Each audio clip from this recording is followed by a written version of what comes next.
साथियों, स्वतंत्रता दिवस की बहुत बहुत शुभकामनाएं।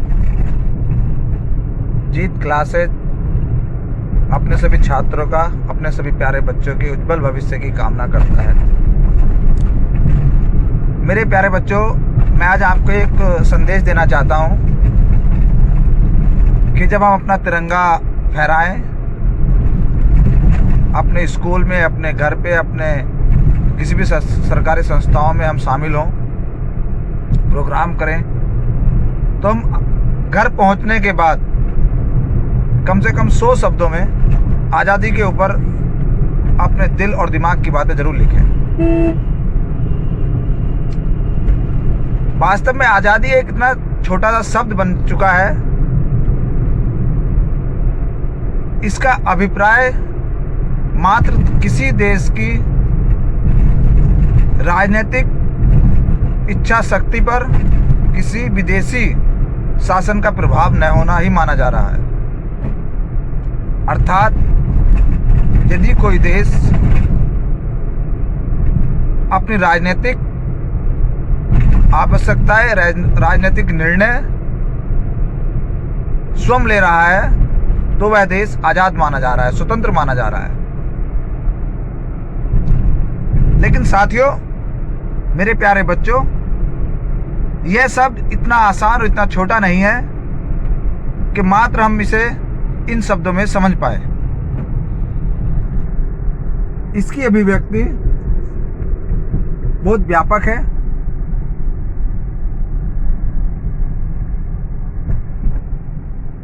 तात्कालिक कंडीशन, जब कोई देश किसी बाहरी संस्था के, बाहरी सरकार के प्रभाव में होता है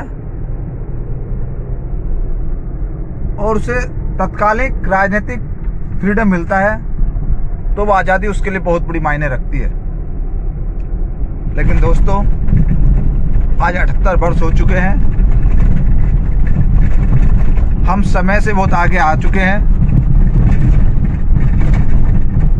अब हमें आज़ादी के व्यापक दृष्टिकोण को देखना होगा। हमारी आज़ादी मात्र राजनीतिक आज़ादी नहीं, आध्यात्मिक आज़ादी भी होनी चाहिए, मानसिक आज़ादी भी होनी चाहिए।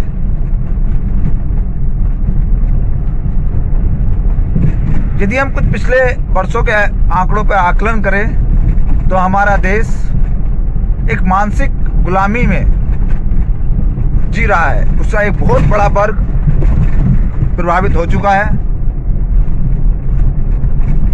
आध्यात्मिक आज़ादी की आवश्यकता है।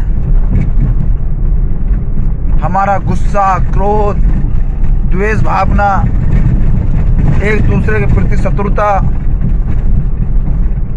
कहीं ना कहीं हम विकास के मार्ग पर इतने आगे बढ़ चुके हैं कि हम इतने इन तत्वों के गुलाम हो चुके हैं।